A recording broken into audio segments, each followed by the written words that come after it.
kronologinya banget itu gimana aja? Biar jelas aja. Biar gue nggak salah juga. Kronologinya itu gue memang ada satu teman lagi namanya Dani. Nah, gue sama dia itu memang sering nonton film horor.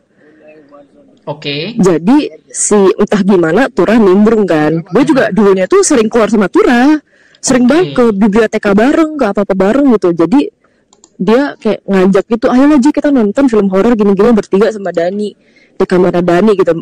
Memang pada saat itu kamar Dani lagi diremon karena banyak tarakan, lagi kosong. Oh ya udah, gue bilang gitu kan. Terus pokoknya udah sebulanan gitu, sebulan sebelum kejadian dia memang udah sering ngajak gue nonton. Memang jadwal gue doang yang memang gak pas gitu buat nonton. Nah akhirnya gue iyain ajakan dia, ya udah nonton ayo gini-gini. Lu udah ngechat Dani belum, gue nanya kan. Oh udah si Tura bilang udah. Ya udah dong, jadinya gue gak ngechat Dani lagi kan, karena kan pikiran gue si Tura udah ngechat. Oke. Pas gue nyampe kamarnya si Dani ini, cuman ada Tura, dia lagi ngedit video-video gitu.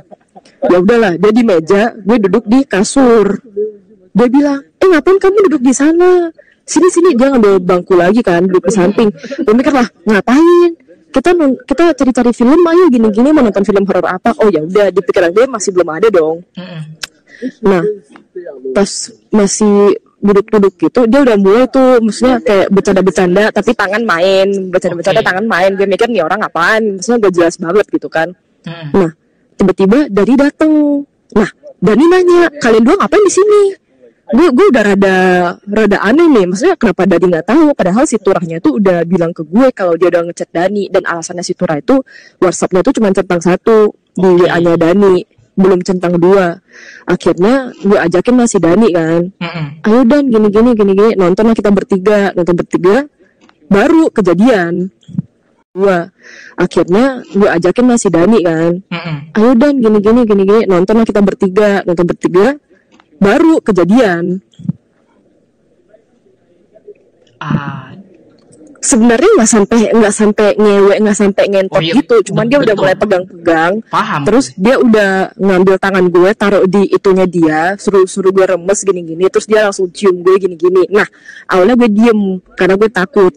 Oke. Daninya gobloknya Dani, dia ketiduran. Jam berapa sih? Dia nggak tahu apa-apa. Apa? Jam berapa sih? Subuh itu nggak salah jam 2 jam 3 berarti gitu. Berarti memang udah malam ya. Wajar maksudnya wajar udah tiduran gitu loh. Tidur gitu. Nah habis itu baru gue langsung bilang jangan, gue bilang gitu. Terus dia maksa lagi. Akhirnya gue langsung udah gak bisa. Gue sengaja rada rusuh gitu kan, biar si Darinya ini temen gue bangun. Rupanya udah bangun, ayo balik yuk, udah malam gini. Nah setelah kita balik ke kamar masing-masing, dia masih ngechat gue bilang, selimut lu ketinggalan nih gini. Bukan ketinggalan ding, jadinya spray selimut kita tuh sama coraknya. Jadi alasan dia itu, lu mau balik lagi atau enggak ke kamar gue biar lihat selimutnya udah bener apa kagak. Gue bilang udah gak usah, udah bener, gue udah cium itu bau selimut gue bilang gitu. Ya udah gitu. Nah besoknya gue masih diem sehari, berarti terus after kan baru gue bilang ke cowok gue. Orang pertama yang gue bilang tuh cowok gue. Akhirnya cowok gue nge-DM si Tura, gue udah tahu semuanya, lu ngapain cewek gue gini-gini, ayo kita ketemu, lu lagi di mana? Cowok gue pengen ngobrol gitu kan, pengen ngobrol. Nah si Turahnya pas udah ngeliat DM-nya cowok gue, dia langsung ke kamar gue, dobrak, gue takut dong, terus gue lari ke kamar mandi, dia masih ngedobrak gitu, pengen buka paksa gitu. Alasannya dia, lu ngapain bilang ke cowok lu gini. Nah gue di situ udah panik, gue langsung telepon cowok gue kan, langsung gue loudspeaker biar cowok gue denger lagi ada kejadian apa gitu. Akhirnya cowok gue datang, baru kita ngobrol bertiga. Besoknya gue masih diem sehari, berarti terus after kan baru gue bilang ke cowok gue. Orang pertama yang gue bilang tuh cowok gue. Akhirnya cowok gue nge-DM si Tura, gue udah tahu semuanya, lu ngapain cewek gue gini, ayo kita ketemu, lu lagi di mana? Cowok gue pengen ngobrol gitu kan, pengen ngobrol.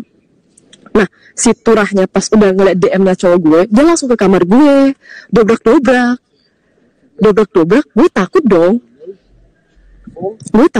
Terus gue lari ke kamar mandi, dia masih ngedobrak-dobrak gitu, ngedobrak pengen buka paksa gitu. Alasannya, dia lu ngapain bilang ke cowok lu gini.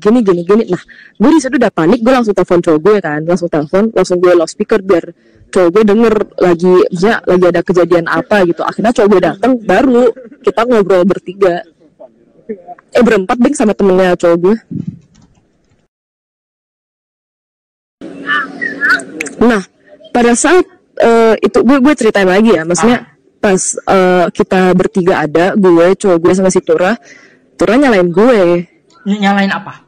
Dia bilang, J, lu ngapain bilang ke cowok lu? Kan ini kita berdua aja cukup tahu. Jadi sekarang reputasi gue jadi rusak. Dia bilang gitu loh, bangsatnya si Tura itu. Reputasi gue sekarang jadi rusak aja gara-gara lu bilang ke cowok lu. Kalau misalnya cowok lu bilang kemana-mana gimana? Gue langsung bangsatin si Tura. Bajingan ya lu Tura, gue bilang, lu udah berani kayak gitu, lu masih mikirin reputasi lu gak mikirin gue gitu ya sebagai korban. Gue langsung bilangin dia gitu. Jadi gue sih mikirnya di pemikiran dia takutnya itu reputasi dia hancur di dunia YouTube-YouTubean gitu, soalnya kan subscriber dia juga lumayan banyak kan. Anjing. Dan mungkin juga si sahabatnya sama Turah kan mereka juga deket. Jadinya mereka rada kong kali kong gitu. Terus si bokapnya Turah dia mau ngetuntut gue tau. Serius? Bokapnya Turah nuntut apa? Enggak, dia bokapnya Tura itu udah tahu kan, pas udah tahu kalau anaknya kayak gitu-gitu, saya bakalan tuntut anaknya ya, maksudnya bakalan nuntut gue bilang dengan dasar apa? Atas dasar pencemaran nama baik. Anjir. Nama baiknya Tura jadi hancur kan gara-gara gue speak up kayak gitu. Si goblok, gue langsung bilang ke Tura tuh ya, gue bilang perlu lo yang bilangin ke bokap lo atau gue bilang, bokap lo bisa mikir nggak? Apa? Sebentar, aku penasaran. Dia nelpon lu langsung apa chat, J? Siapa? Bokapnya. Bokapnya tuh dia jadinya Tura tuh teleponan sama bokapnya, terus ada Gokma, terus ada petua-petua yang lain lah gitu, ada anak-anak yang lain, mereka denger, terus si Turahnya setahu gue ya, dari gue denger dari orang-orang, Turahnya juga udah bilang, udah pak, memang aku yang salah, aku yang khilaf gitu pada saat itu. Tapi bokapnya kayak enggak, ini pencemaran nama baik, bla bla bla bla bla bla bla bla bla bla bla bla gitu. Itu sudah masuk ranah pemaksaan dan ancaman loh, Bung. Itu pidananya jelas loh. Itu inisiatif saya pribadi. Nah, kenapa saya melakukan apa? Seperti itu? Coba seandainya saya berpikir kalau yang melakukan kesalahan itu nanti adalah pacarnya si JJ, kemudian memukul si JJ sampai misalnya dia memar atau matanya biru. Lah, kita gimana nanti mau menolong JJ kalau ini? Makanya tadi dulu itu saya bilang saya tidak memukul si JJ-nya, tapi ini harusnya pacarnya yang mengganti. Tapi pada saat tidak. itu Maaf, Tante ngomong. Pada saat itu Sahat dengan Tante kan ada teleponan kan, on the spot di kejadian itu. Sahat ada ngomong loh.